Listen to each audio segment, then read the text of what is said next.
Assalamualaikum warahmatullahi wabarakatuh. Selamat pagi menjelang siang kepada Bapak Fadil dan kawan-kawan. Di sini saya akan mempresentasikan sebuah PowerPoint yang berjudul Aqsam Al-Quran, yang disusun oleh saya sendiri, yaitu Oktina Rizky dari Prodi Tadris Bahasa Inggris dan NIM 2215246.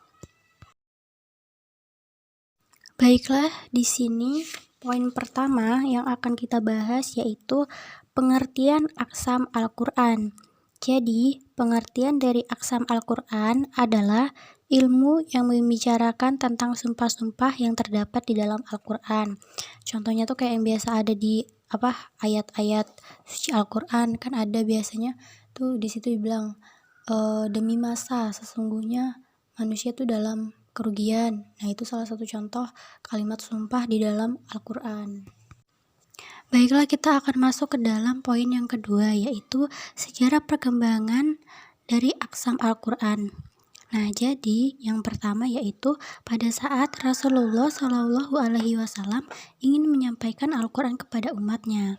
Jadi ketika itu Rasulullah menyampaikan ajaran Al-Quran kepada umatnya. Tetapi sebagian orang-orang kafir Quraisyin itu tidak percaya dengan Al-Quran. Malah mereka itu ingin menandingi Nabi Muhammad dengan cara membuat syair dan ungkapan-ungkapan yang sengaja dibuat untuk merendahkan Nabi Muhammad. Karena banyaknya kaum kafir Quraisy yang tidak mempercayai Al-Quran, hal ini membuat Nabi Muhammad itu merasa tertantang. Jadi Nabi Muhammad tuh mikir, aduh kayak mana nih caranya biar mereka itu percaya kalau Al-Quran itu adalah ajaran Allah yang benar. Itu kan. Nah, akhirnya muncullah Aqsam, yang dimana Aqsam ini adalah sumpah dengan menggunakan nama-nama Allah dan sifat-sifat Allah yang berarti memuliakan Allah. Selain itu juga mengucap kalimat sumpah dengan menyebut nama Allah dapat meyakinkan kaum Quraisyin.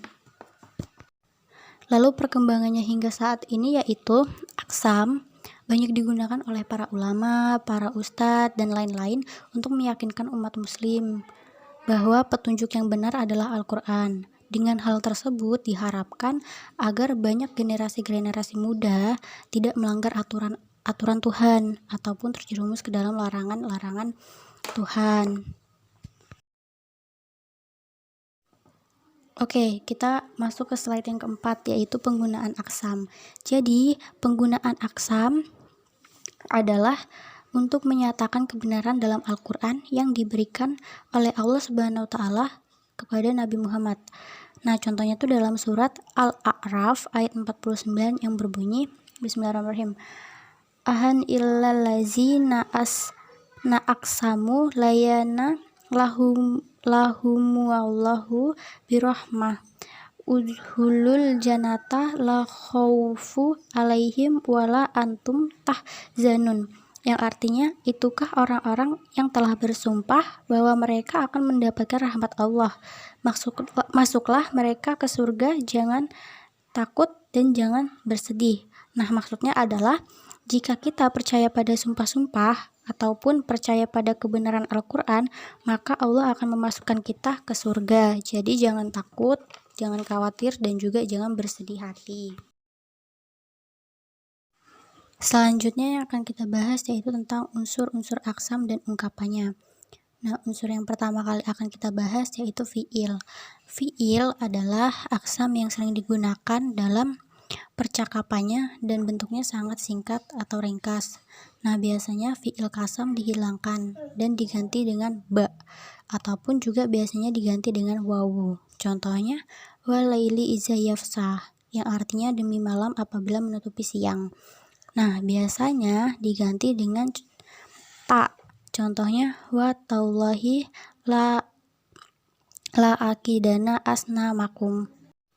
Nah, di dalam kalimat itu terdapat penekanan terhadap sumpah. Yang kedua yaitu muksambi'ih. Muksambi'ih adalah suatu objek yang digunakan untuk sumpah, seperti Allah bersumpah pada zatnya dengan ayat-ayat yang bertujuan untuk memantapkan sifat-sifatnya. Contohnya, orang-orang kafir itu berkata, hari kebangkitan itu tidak akan datang kepada kami. Terus katakanlah, pasti datang. Demi Tuhanku yang mengetahui yang gaib, sungguh kiamat akan datang kepadamu. Dan mereka bertanya lagi gitu kan, benarkah azab yang dijanjikan itu? Dan jawablah, iya, demi Tuhanku azab itu benar dan kamu tidak akan bisa luput darinya. Yang terakhir yaitu muqsam alaih. Jadi muqsam alaih itu biasa disebut dengan jawaban aksam.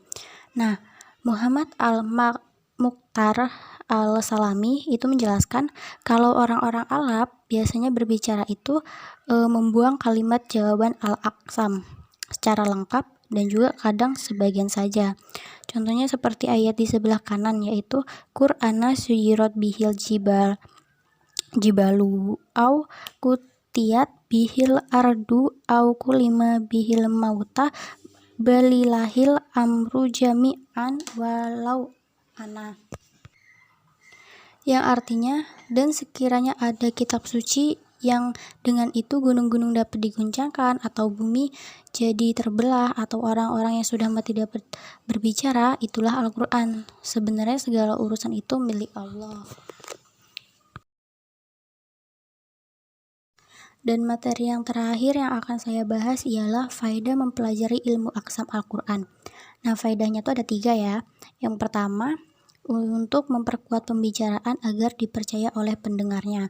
Nah, maksudnya adalah memberikan rasa penguat kepercayaan para pendengar yang ragu-ragu terhadap kebenaran berita atau kebenaran Al-Quran gitu. Lalu yang kedua, aksam dalam Al-Quran bertujuan untuk menjelaskan tauhid dan kebenaran Al-Quran sebagai mukjizat Nabi Muhammad SAW.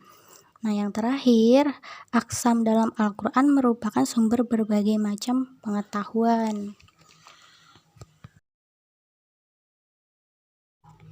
Mungkin cukup itu saja yang dapat saya presentasikan dan saya jelaskan kepada teman-teman. Apabila ada salah penyebutan dalam bahasa Arab dan juga salah menjelaskan, mohon direvisi dan masukannya. Terlebih dan terkurangnya saya mohon maaf. Saya tutup dengan Assalamualaikum warahmatullahi wabarakatuh. Selamat siang.